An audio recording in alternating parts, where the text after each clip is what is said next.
SeaWorld San Diego is a great park for families. There are up-close encounters with marine life, educational shows, and rides you can enjoy together. If you're thinking about visiting SeaWorld and have a child with autism or special needs, sign up for the Ride Accessibility Program, which offers special access for those whose disability makes it hard to wait in a conventional queue.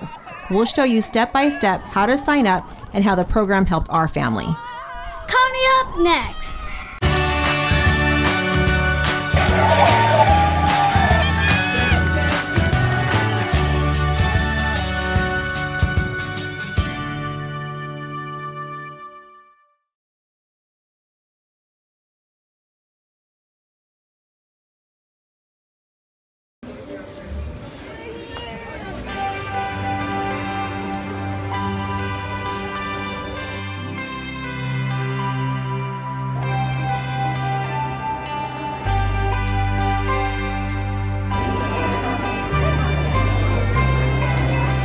Once you enter the park, guest services will be on your right. We told the staff that Jalen has autism. He has difficulty waiting in a long line and he will need quiet areas to take a break and reset. They didn't ask for a doctor's note, but we had to fill out a ride accessibility questionnaire to register for the program. Based on the information we gave, Jalen was offered special access. This service is very similar to Universal Studios' Attraction Assistance Pass and Disneyland's Disability Access Service. We did a review on both passes and you can find the links in the description below. And if you haven't already, please hit the subscribe button.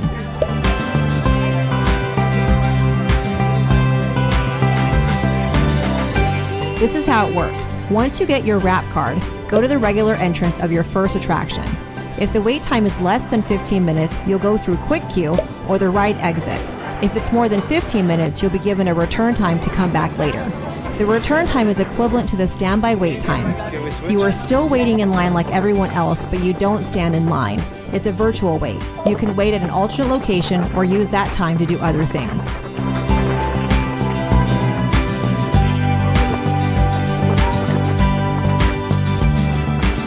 SeaWorld has a lot of exhibits that you can walk right up to and they don't have a line. They have many opportunities for hands-on exploration. Touch pools are located all over the park where the kids can put their hands in the water and touch a stingray or shark as they swim by. You could even feed dolphins or sea lions for an additional cost. You can also use the virtual wait time to take a break from the action. If your child needs a quiet activity, check out the orca or dolphin underwater viewing area. Or you can walk through the shark encounter. It's indoors and air conditioned and really cool to see the sharks swim right over you.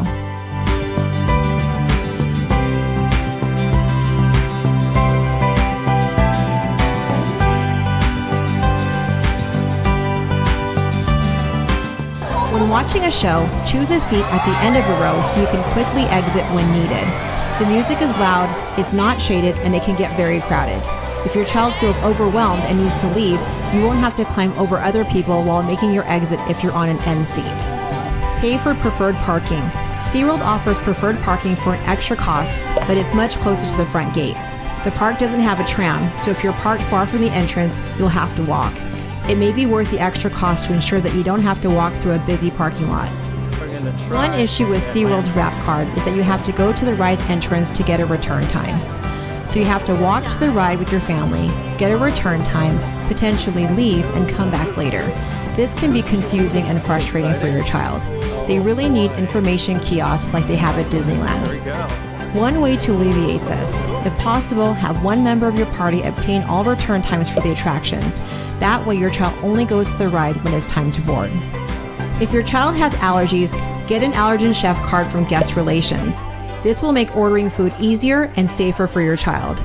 You will go straight to the cashier and ask for a supervisor, and they can prepare your food special, and they also have prepackaged items to ensure there is no cross-contamination.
A little bit nervous. A little bit.